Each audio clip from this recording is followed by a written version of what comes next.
श्री माता जी की जय। जोली परम पूज्य गृहिणी हरिकमा ईश्वर क्षमा श्री माता जी की जय।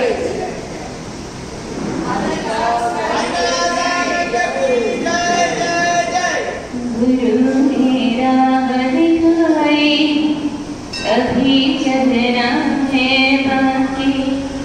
गुरु ने राह दिखाई अभी चलना है बाकी। राह तुम भूल न जाना हो, राह तुम भूल न, अभी मंजिल है बाकी। गुरु ने राह दिखाई अभी चलना है बाकी। गुरु ने राह दिखाई अभी चलना है बाकी। मधुर व्यवहार हो अपना, मधुरता हो वचन में। टूटे ना दिल किसी का, बसे वो प्रेम मन में। मधुर व्यवहार हो अपना, मधुरता हो वचन में।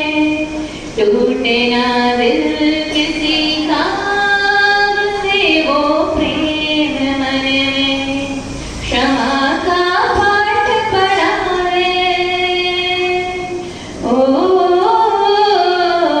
क्षमा का पाठ पढ़ावे अभी करना है बाकी। गुरु ने राह दिखाई अभी चलना है बाकी। गुरु ने राह दिखाई अभी चलना है बाकी। नहीं दे दोष किसी को यदि विपदा भी आए। किए जो कर्म मैंने उदय में आज वो आए। नहीं दे दोष किसी को यदि विपदा भी आए। किए जो कर्म मैंने उदय में आज वो आए। खेल कर्मों का समझे हो, खेल कर्मों का समझे अभी बचना है बाकी। गुरु ने राह दिखाई अभी चलना है बाकी। गुरु ने राह दिखाई अभी चलना है बाकी। जुबली परम पूज्य गृहिणी हरिकमा ईश्वर क्षमा श्री माता जी की जय। जुबली परम पूज्य गृहिणी शिवन्यानी गुरुमा शिक्षा विभा श्री माता।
हम देख रहे थे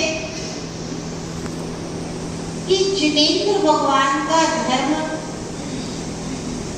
जिनेंद्र भगवान की आराधना कामदम मोक्षदम है, कामनाओं की पूर्ति करने वाली है और हम सबको भगवान बनाने वाली है, मोक्ष की सिद्धि कराने वाली। और क्या चाहिए भैया पाटनी जी? और क्या चाहिए मंत्री जी? और क्या चाहिए? और कुछ बताया क्या? कामनाओं की सिद्धि कराने वाली है और निर्वाण की प्राप्ति कराने वाली है। अब इसमें आप लोग बहुत सारे सवाल कर सकते हैं, सवाल कर सकते हैं। यहाँ जैनागम किसी को धोखे में नहीं रखता, अनिकांत और स्यादवाद से संबंधित है। अब कामनाओं की पूर्ति का मतलब ये नहीं है कि आप आ जाओ नैमिनाथ भगवान, आज मुझे 1 लाख का इनकम हो जाना चाहिए और शाम तक नहीं हुई तो फिर नैमिनाथ भगवान तो झूठे हो गए। नैमिनाथ भगवान तो बेकार हो गए, किसी काम के नहीं है। सुबह श्रीफल चढ़ा के गया था और भगवान का अभिषेक करके गया था, बोल के गया था शाम तक 1 लाख रुपया मिल जाना चाहिए और नहीं मिले तो नैमिनाथ भगवान को किसी काम के नहीं है, हमारे तो बेकार है नैमिनाथ भगवान। नैमिनाथ भगवान आपके नौकर नहीं है,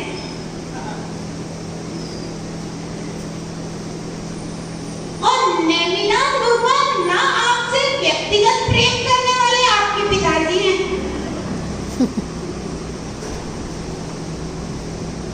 नैमिनाथ भगवान ने सब कुछ छोड़ दिया है, सब कुछ छोड़ दिया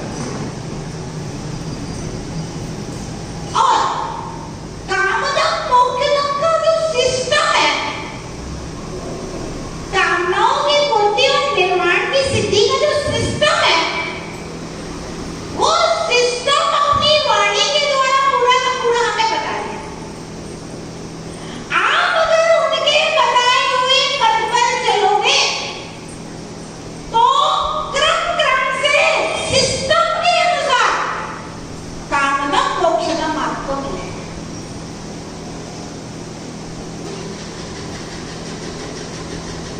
आजकल श्रावक बहुत होशियार हो गया है, वो ऐसे गुरु को खोजता है कि पिछी लगाए और तिजोरी कर जाए। ऐसे गुरु को चाहता है श्रावक कि पिछी लगाए और तिजोरी करता है। बहुत मुश्किल काम है। अच्छा, एक चीज और है, गुरु देखते हैं कि आप ये चाहते हो कि पिछी लगाए और तिजोरी कर जाए, तो वो पिछी लगाने का भी 1 लाख रुपया लेंगे। पिछी लगाने का भी फिर 1 लाख रुपया लगेगा। आपको ऐसे चाहिए और श्रावक लोग तो सोचता है अगर 1 लाख देने के बदले में 1 करोड़ मिलता है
नहीं होगी, जरूर होगी। एक छोटा सा उदाहरण बताते हैं। सुना सुनाया है, आपका जाना हुआ है, लेकिन जानने हुए को जानने से सम्य ज्ञान की वृद्धि होती है। एक बालक था, अकृत पुण्य, कहानी सुनी होगी। गर्भ में आते ही पिता की मृत्यु, जन्म लेते लेते संपत्ति का विनाश, जन्म होकर के जैसे तैसे घर माता चला रही थी, बच्चा थोड़ा बड़ा हुआ, सुकृत पुण्य के खेतों में काम करने चला गया, जो कभी इसका नौकर हुआ करता था, इसके घर में पिताजी का। बोलो सुकृत पुण्य, सब बच्चे काम कर रहे हैं, मुझे भी काम मिलेगा क्या? सुकृत पुण्य देखता है, अरे सेठ जी का बेटा है, सबके दिन एक से नहीं होते, सब दिन एक से नहीं होते। धन संपत्ति यौवन वैभव जीवन ये नाश हो जाए तो कोई आश्चर्य की बात नहीं है। इनका नाश होना आश्चर्य की बात नहीं है, इनका स्थिर रहना आश्चर्य की बात है। आपके पास धन संपत्ति है, घर परिवार द्वार धंधा पानी व्यापार फैक्ट्री है, ये आश्चर्य है। अगर उसमें आग लग जाए तो कोई आश्चर्य की बात नहीं, क्योंकि पाप कर्म का उदय जब आता है ना, किस रास्ते से पैसा जाएगा आपको पता नहीं चलेगा, और पुण्य कर्म का उदय होगा तो किस रास्ते से पैसा आएगा ये भी पता नहीं। उदाहरण दिया है सम्यक्त कौमुदी में। कैथा जो होता है, कैथा जानते हो? बेल जैसा एक फल होता है कैथा। हाथी जब उस कैथे को खाता है तो उसके गले की तली इतनी चौड़ी होती है, हम लोग के गले की तली तो बहुत पतली। एक नींबू भी अगर आप सीधा निकलोगे ना तो आपके गले में अटक जाएगा, अंदर निकलेगा। हाथी के गले की तली इतनी चौड़ी होती है, पूरा सदा कैथा चला जाता है, और उसकी जठराग्नि इतनी तीव्र होती है कि कैथे में एक सुई के बराबर भी छेद नहीं होता, और पूरा गूदा खत्म हो जाता है। 250 ग्राम का कैथा खाएगा और मल में से निकलेगा तो 50 ग्राम का कैथा निकलेगा, गूदा पूरा खत्म। तो देखा कि इस कैथे में से किस रास्ते से इसका पूरा गूदा निकला, आप पता नहीं कर सकते। ऐसा हो सकता है कि नहीं? आजकल मशीनें आ गई हैं, छुआरा गेहूं का क्यों रहेगा, उसका एसेंस किस लिया जाएगा। बादाम गेहूं का क्यों रहेगा, अखरोट गेहूं का क्यों रहेगा, उसकी शक्तियां मशीनों से खींच ली जाती है। तो हाथी की जठराग्नि में ऐसी शक्ति होती है, कहते का गूदा पूरा उसका एसेंस अंदर का पूरा खींच ले, और कैथा जगह पर क्यों बल में निकले। तो आचार्य महाराज कहते हैं कि भैया इस कैथे में से गूदा कौन से रास्ते से निकला पता ही। ऐसे ही पाप कर्म का उदय आता है तो संपत्ति कहाँ जाएगी पता ही, और पुण्य का उदय आता है तो भी एक उदाहरण दिया है। नारियल देखे, नारियल दाब जो आप पीते हो, कितना मोटा छिलका रहता है दाब का, अच्छा कड़ा उसका पहले कवर रहता है, फिर इतने सारे उसके जटा रहते हैं, इतना मोटा इतना भारी दाब। अब गाय दाब के ऊपर पेड़ पे लगा है, कौन से रास्ते से पानी चला जाएगा दाब के अंदर पता नहीं। ऐसे बनाएगा, पुण्य का उदय आएगा तो तिजोरी कौन से रास्ते से भर जाएगी आपको। तो सुकृत पुण्य देखता है। सेठ जी का बेटा है, अब क्या करें? ठीक भाई कर लेगा। सब बच्चे काम कर रहे थे, अक्रूर पुण्य में काम कर रहा था। काम करके शाम तक वापस आया, सब बच्चों को चना बांटने जा रहे थे। ये भी लाइन में लगा था, इसका नंबर आया तो सुकृत पुण्य को दया आ गई। सेठ जी का बेटा, जिनकी रोजी रोटी से मेरा जीवन पला है, मैं बचपन से बड़ा हुआ, मेरी गृहस्थी सब सेठ जी की कृपा से बनी है। और आज ये दिन आया है कि सेठ जी का ये बेटा हमारे यहाँ काम करने आया है, हम इसको चने दें। सुकृत पुण्य ने क्या किया? सोने की असरफियां, सबको तो चने बांट रहा था, सोने की असरफियां लेकर के उसके हाथ में दे दी। लो, ये तुम्हारा मेहनताना है। अब देखिए पाप कर्म का उदय, पाप कर्म का उदय। वे असरफियां उसके हाथ में अग्नि के अंगारे की तरह लग गई। बोलो सुकृत पुण्य, तुम सबको तो चने दे रहे हो और ये मुझे अग्नि के अंगारे दिए हैं। सोचता है बहुत पाप करता है इसका। बोले ठीक है भैया, मेरे अंगारे तू मुझे वापस दे दे और एक चने का ढेर लगा है, जितने चने लेना है ले जा। अब वो क्या करता है, पुराने जमाने में वो तौलिया डाल के लोग चलते थे, गमछा। वो गमछा में पूरा गमछा चने से भर लेता है और गांठ लगा करके ऐसे पीछे टांग लेता है और बड़ी खुशी खुशी माँ के पास आता है। माँ माँ माँ माँ, आज देखो मैं मेहनत करके ये कमा करके लाया हूँ। माँ देखती है, कहाँ गया था रे? बोला वो सुकृत पुण्य के यहाँ काम करने गया था और ये चने लेकर के आया हूँ। और देखता है, गमछा उठाता है, कपड़ा में छील हो गया, चने पूरे रास्ते में गिर गए, एक मुट्ठी चले रह। माँ की आंखों से अश्रु की धारा बहने लगती है। जो आज हमारे घर में, कल जो हमारे घर में झाड़ू पोछा कपड़ा बर्तन का काम करते थे, हमारी दुकान पे बैठता था, सेठ जी को पानी देता था, सेठ जी के पैर दबाता था, उसके घर में आज बेटा बेटा मजदूरी करके आया है। आंख से आंसू बहने लगती है माँ के। कहता है हाँ बेटा ठीक है, अपन यहाँ अपन को अच्छा काम नहीं मिलेगा, अपन किसी दूसरे गांव में चल करके काम करेंगे।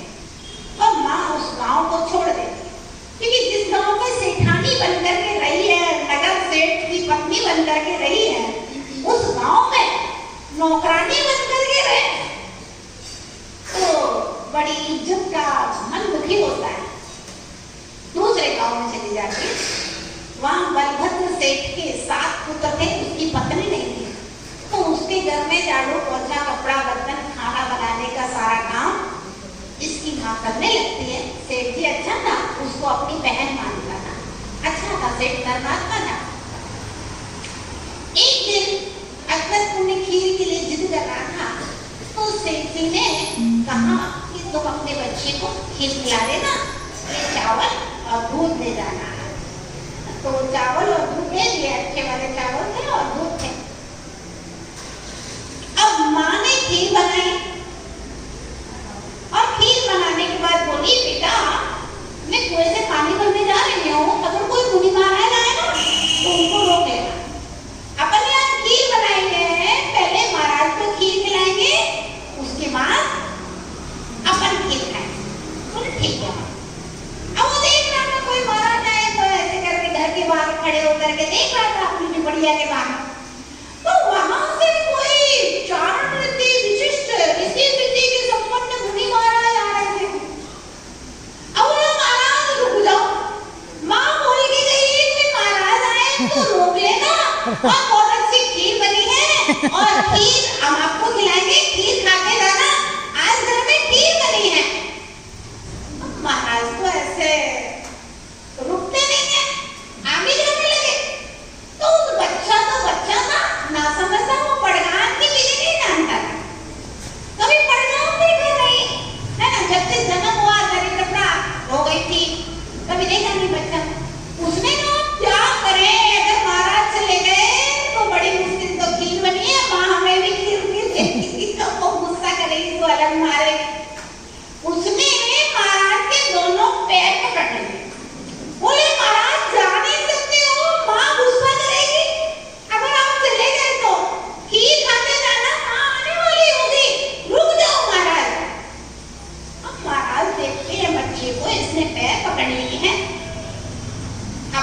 लटका के तो आगे जा नहीं सकते।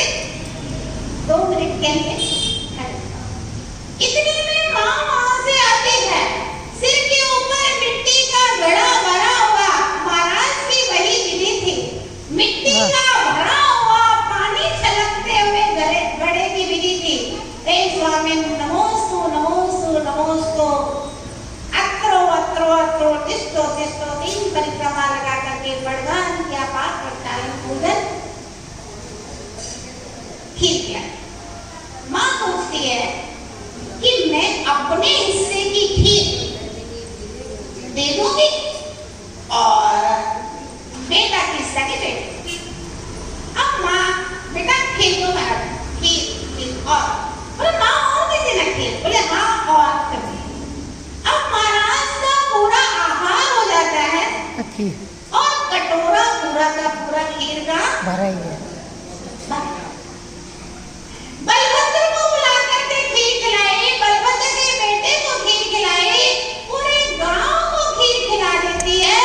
कटोरा ज्यों का त्यों अक्षीण। ऋद्धि विधानी मुनि महाराज थे, वो खीर आज के लिए अक्षय हो गई थी और वह अकृत पुण्य मृत्यु के बाद स्वर्ग में उत्पन्न होता है और फिर वही अकृत पुण्य धन्य कुमार के रूप में, जब वह धन्य कुमार बनता है तो तुम्हें पिता की संपत्ति बढ़ जाती है। जन्म के लिए जहाँ नाल काटने के लिए जगह थे, वहाँ रत्नों से भरे हुए सोने के घड़े निकलते हैं और पैसा ही पैसा पिता के घर में। पहले दिन व्यापार करने जाता है, भाई लोग कहते पूजा पाठ करता रहता है, 7 भाई थे, कमाता ही नहीं है, फिर भी माँ का पूरा प्रेम इसके प्रति रहता है। अब इतना बड़ा हो गया है, पिताजी धंधा पानी करने नहीं जाएगा क्या? पिताजी कहते जाएगा, अब व्यापार के लिए भेजते। बोले पिताजी व्यापार कैसे करना है, कुछ जानते ही नहीं है। बोले बेटा ये 500 स्वर्ण की मुद्राएं दे रहे, क्या दिया? 500 सोने के सिक्के, कागज के नोट नहीं, 500 सोने के सिक्के दिए हैं। बाजार में जाकर के इनको देकर के कोई सामग्री खरीद लेना, फिर उसको देकर के दूसरी सामग्री खरीद लेना और शाम को जब खाने का समय हो जाए, रात पड़ने के पहले घर वापस आ जाए। ठीक है पिताजी। अब वो गया बाजार में, 500 रुपया दी, एक आदमी पेड़ा लेके जा रहा था। बोले भैया इस पेड़े को बेचोगे? क्या दाम? बोले ये 500 स्वर्ण मुद्राओं में दे दिए। 500 स्वर्ण मुद्राओं पेड़े वाले तो मजे पड़ गए, पेड़ा ले लिया। अब इसके बाद में एक चंडाल जा रहा था, खटिया की लकड़ियां ले, खटिया के जो पार्ट होते हैं ना, वो पाए लिए जा रहा था, 4 पाए खटिया के चारों तरफ के। अब धन्य कुमार धंधा पानी जानता नहीं था, चालाकी करना जानता नहीं था कुछ भी। पहले दिन व्यापार के लिए गया, बोले भैया ये पाए बेचोगे?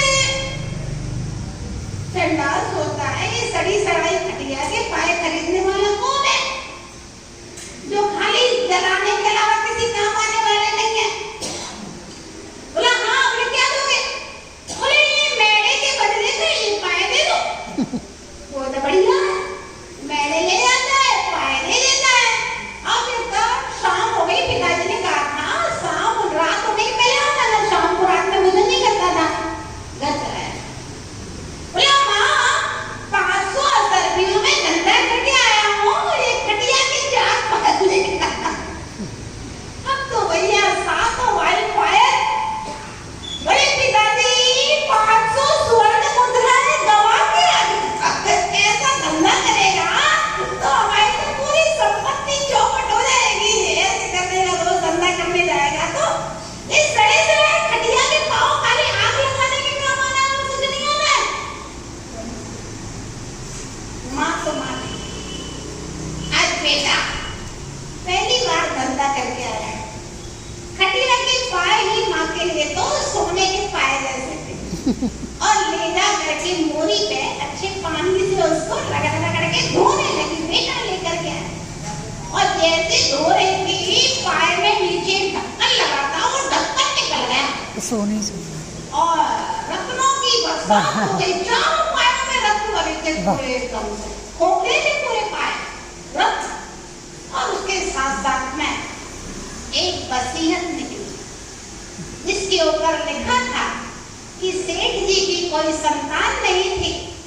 जोशी ने बताया है कि इस नगर में धन्य कुमार नाम का एक बालक होगा, पूरी संपत्ति का मालिक वह धन्य कुमार होगा। सेठ जी ने वसीयत पढ़ी पिताजी ने और सम्राट के पास ले गए, बोले राजन आज ऐसी ऐसी घटना हो गया। सम्राट ने पढ़ा, बोले सेठ जी की पूरी संपत्ति तुम्हारी है, सम्राट ने कि धन्य कुमार के नाम में आपका धन्य कुमार है और उसी के व्यापार में उसी के हाथ से आया। तो सेठ जी की पूरी बहुत बड़ी प्रॉपर्टी का मालिक धन्य कुमार। कामदम मोक्षदम जय, क्या सूत्र है? कामदम मोक्षदम जय। वहां मुनि को आहार दिया था, भगवान की पूजा की थी, तो परिणाम धन्य कुमार बनकर के धन संपत्ति का अपार लगा था। और वही धन्य कुमार भविष्य में मोक्ष गामी थे। कामदम मोक्ष, कामनाओं की पूर्ति हो गई, लेकिन कर्म सिद्धांत के अनुसार कर्म सिद्धांत कैसे चलता है, कैसे कामनाओं की पूर्ति होती है, इस चीज को हम लोग आगे कल देखेंगे जब ये मानव